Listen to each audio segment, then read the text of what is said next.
Muraho nshuti zacu bakunzi ba Anike Mutesi TV, turabaramukije cyane tunabashimira ku rukundo rwanyu mukomeje kutugaragariza, mukanda kuri subscribe, share na comment. Imana yo ikomeze ibahe imigisha myinshi cyane.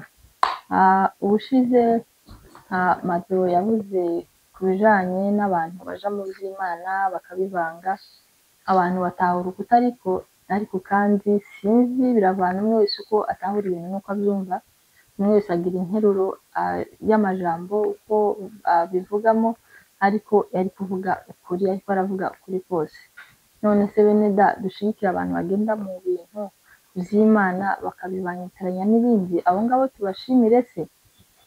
Ikindi congeyeho nkuko mwabibonye, tube maso nshuti zanje, tube maso, tureke kwivanga, twame ivyamwa vyiza, ivyamwa bibereye abihanye, tuje mu makanisa dusenge, dusirimbe, dukora ibyo ari byo byose, ariko ibyo dukora byose tuje twama ivyamwa bikwiranye n'ivyo dukora.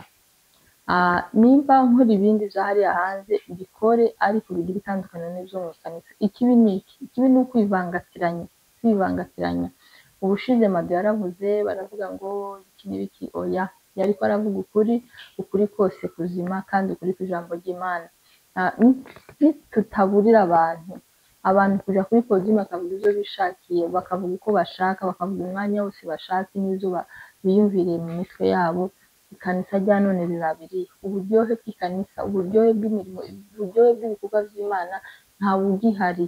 Akanovera ko mu bumana ntako. Abantu basigaye bagenda mu kanisa, umuntu agataha uko yaje, ari ukunegura gusa bivanye n'ibikorerwa mu kanisa.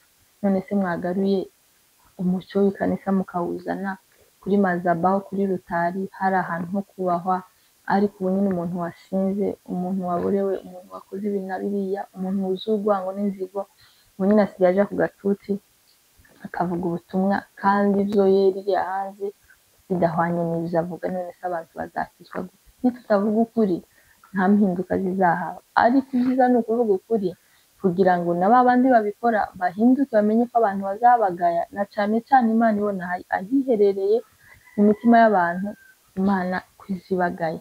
Tuve rero mu bintu bimwe n'ibindi. Nimba ukora ibi vyaha, genda ubikore, ureke kwivanga n'ivy'Imana. Nimba ivy'Imana navyo ubikora, ubishiremo umwete cyane, ubikore cyane.